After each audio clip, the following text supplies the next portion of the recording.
పిన్ని, నేను మిమ్మల్ని ఒక మాట అడగనా? ఏంటి సుమిత్ర? బావగారికి సావిత్రిని పెళ్లి చేసుకోవటం ఇష్టం లేదా?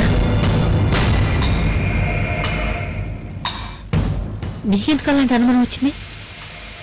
ఏం లేదు పిన్ని, సావిత్రి బావగారి రూంలో పడుకోకుండా మీ రూంలో పడుకుంటుందని మా ఆయన చెప్పారు.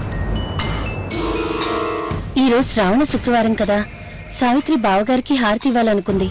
కానీ బావగారు పట్టించుకోకుండా వెళ్ళిపోయారు. పాపం, సావిత్రికి ఇంట్లో ఇదే మొదటి పండుగ కదా. హారతి ఇవ్వడానికి ఏముంది? సాయంత్రం వరకే టైం ఉంది, ఎప్పుడైనా ఇవ్వచ్చు.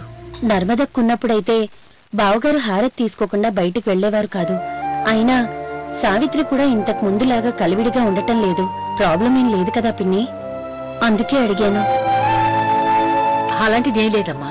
బావగారు మీటింగ్ పని మీదో ఇంకేదో పని మీదో రోజు బయటికెళ్ళి వస్తున్నారు. నువ్వు మాత్రం షాపింగ్ కూడా రానంటున్నావేంటక్క? ఆయన ఇంటికి ఎప్పుడొస్తారో తెలీదు. వచ్చేసరికి నేను ఇంట్లో ఉండకపోతే బాగుండదురా. బావగారు రావడం ఏంటక్క? మీటింగ్ నుంచి వచ్చి చాలా సేపు అయింది.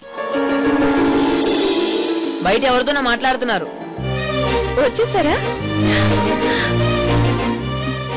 గణేష్, చీర బాగానే ఉంది కదా?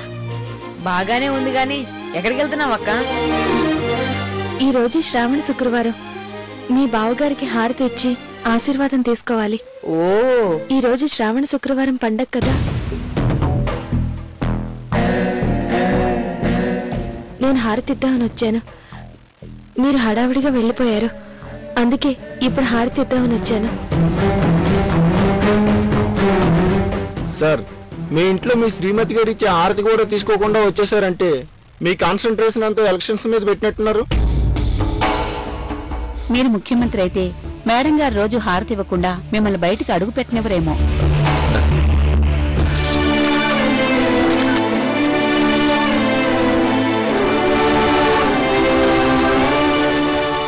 సావిత్రిని పంపించాను నువ్వేనా?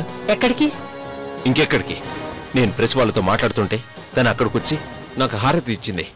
అక్కడ విలేకరుల ముందు నా కాళ్ళకు నమస్కారం చేసింది. అవన్నీ వాళ్ళ ఫోటోలు తీశారు. ఆ ఫోటోలు రేపు పేపర్లు వస్తాయి. ఈ రోజు జరిగిన దాని గురించి ఇష్టం వచ్చినట్లు రాస్తారు. ఇంతేనా? ఏదో జరిగిందని నేను అనవసరంగా కంగారు పడ్డాను. ఇంకేం జరగాలి నీకు? ప్రెస్ వాళ్ళ ముందు ఇష్టం వచ్చినట్లు చేయకూడదన్న జ్ఞానం కొంచెమే నా పిల్లకు ఉందా? రాజశేఖర్, సావిత్రి పరాయి మనిషి అనుకుంటున్నావా? నీ భార్య. నీ భార్యని ఆ పిల్ల ఈ పిల్లని తేలిగ్గా మాట్లాడడానికి నీకు బుద్ధిండా కదా? ముక్కు మొహం తెలియని వాడు వచ్చి కాళ్ళకి నమస్కరిస్తే మనస్ఫూర్తిగా ఆశీర్వదిస్తాం. అలాంటిది నీ భార్య నీకు హారతిచ్చి దండం పెడితే కోపగించుకోవడం నీకు సిగ్గనిపించడం లేదా? రేపా ఫోటోలు పేపర్లో వస్తే గొప్పగా అందరికి నేనే చూపిస్తాను. తప్పేంటి?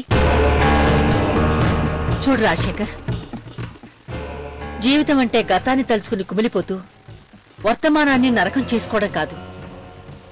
చనిపోయిన నర్మద మీద ప్రేమ పెంచుకోవడం గొప్ప విషయం కాదు.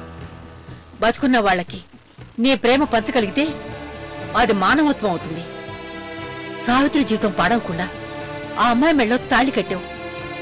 నర్మదని గుర్తు చేసుకుంటూ నీ జీవితాన్ని పాడు చేసుకుంటున్నావు. సావిత్రికి అన్యాయం చేస్తున్నావు. నువ్వు చేస్తున్నది తప్పో ఒప్పో ఆలోచిస్తే నీకే అర్థం అవుతుంది. నన్ను క్షమించండి. శ్రావణ శుక్రవారం రోజు భర్తకి హారతి ఇచ్చి ఆశీర్వాదం తీసుకుంటే చాలా శుభం జరుగుతుందట. అందుకే అలా చేశాను.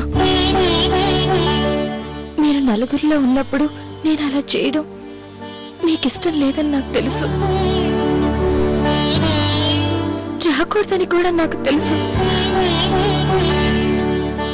అమ్మగారు మీ ఆశీర్వాదం తీసుకోమని మరీ మరీ చెప్పి పంపించారు.